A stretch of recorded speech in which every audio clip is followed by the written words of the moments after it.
स्वागत आहे आपलं कळमेश्वर न्यूज दरबारमध्ये। शिवसेना महिला आघाडीतर्फे सौ मीनाक्षीताई शिंदे यांनी तर ठाणे जिल्हा युवा सेनेतर्फे श्री नितीन लांडगे यांनी खास दिवाळी पहाट कार्यक्रमाचे आयोजन केले होते। या कार्यक्रमाला शिवसेना मुख्य नेते व उपमुख्यमंत्री माननीय नामदार श्री एकनाथजी शिंदे साहेबांनी उपस्थित राहून तरुणाईशी संवाद साधला। या प्रसंगी समस्त ठाणेकरांना शिंदे साहेबांनी दिवाळीच्या शुभेच्छा दिल्या। तसेच ही दिवाळी आनंदात, उत्साहात आणि पर्यावरणपूरक पद्धतीने साजरी करण्याचे आवाहनही केले।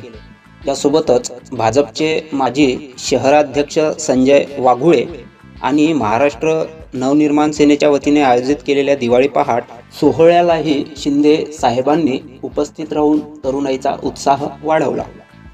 या प्रसंगी परिवहन मंत्री प्रताप सरनाईक, खासदार नरेश म्हस्के, माजी आमदार रवींद्र फाटक, ठाणे जिल्हा महिला संघटिका सौ मीनाक्षीताई शिंदे, माजी नगरसेवक विकास रेपाळे, माजी नगरसेविका सौ नम्रताताई भोसले जाधव, युवा सेनेचे ठाणे लोकसभा अध्यक्ष नितीन लांडगे, टेंबी नाका शिवसेना शाखा प्रमुख निखिल गुडजळे, स्वानंद पवार, रुपेश पाटोळे तसेच शिवसेना पदाधिकारी, शिवसैनिक आणि ठाणेकर नागरिक मोठ्या संख्येने उपस्थित होते।